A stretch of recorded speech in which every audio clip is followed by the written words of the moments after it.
dengan keluarga besar almarhum Brigadir Joshua. Saya ingin menyampaikan turut berduka cita yang sedalam-dalamnya atas meninggalnya rekan saya, Brigadir Nofriansah Joshua Huta Barat. Terseret kasus Ferdy Sambo, Bribka Ricky Rizal hancur, ibu di kampung dibully, dapat perlakuan menyakitkan. Keterlibatan Bribka RR atas kasus Ferdy Sambo membuat keluarganya di kampung kena imbas. Bahkan ibunda Bribka Ricky disebut sampai mengalami perundungan yang menyakitkan. Bukannya bahagia di usia senja, ibunda Bribka Ricky kini harus ikut menanggung akibat atas keterlibatannya anaknya dalam kasus Ferdy Sambo. Hal ini disampaikan oleh Erman Umar, pengacara Bribka Ricky. Diungkap oleh Erman Umar, Bribka Ricky sempat menangis dan merasa terpukul saat berada dalam tahanan.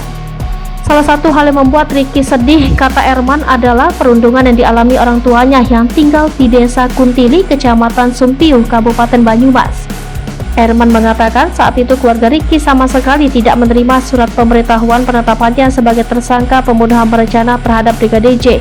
Selain itu, kata Erman, keluarga Ricky juga tidak mendapatkan surat pemberitahuan penahanan sebagai tersangka dalam perkara itu. Mulanya, kata Erman, Ricky masih berkeras mengikuti skenario baku tembak yang dibuat Ferdy Sambo saat proses penyidikan. Skenario yang dimaksud adalah soal baku tembak antara dua ajudan Ferdy Sambo, yaitu Baradae dan Yosua.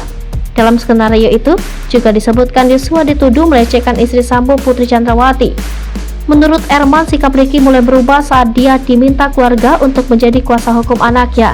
Erman menceritakan sikap Ricky mulai melunak dan berterus terang tentang peristiwa yang sebenarnya terjadi pada saat itu setelah ditemui istri dan kakaknya. Erman mengatakan dia juga bertanya kepada Ricky apakah benar-benar melihat Ferdy Sambo sama sekali tidak menembak Brigadir J.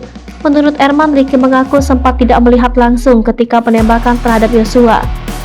Terkait peluang kliennya mengubah keterangan terkait peristiwa pembunuhan terhadap Yosua, Erman memilih menanti keterangan kliennya saat bersaksi dalam sidang terdakwa lainnya, yakni Baradae, Kuat Ma'ruf, Ferdy Sambo, dan Putri Chandrawati. Ricky disebut sudah menjadi ajudan Sambo sejak atasannya bertugas sebagai Kapolres Brebes pada 2013 sampai 2015. Ricky kemudian diminta untuk mengurus keperluan rumah tangga di rumah pribadi Sambo dan Putri di Magelang, Jawa Tengah, sambil menjaga anak-anak atasannya yang sedang sekolah itu. Dalam kasus itu, Ricky bersama-sama dengan Ferdy Sambo, Putri Chandrawati, Baradae, dan Kuat Ma'ruf didakwa melakukan pembunuhan berencana terhadap Yosua. Menurut surat dakwaan, Ricky mengetahui rencana Sambo untuk menghabisi Yosua yang dituduh melecehkan istrinya.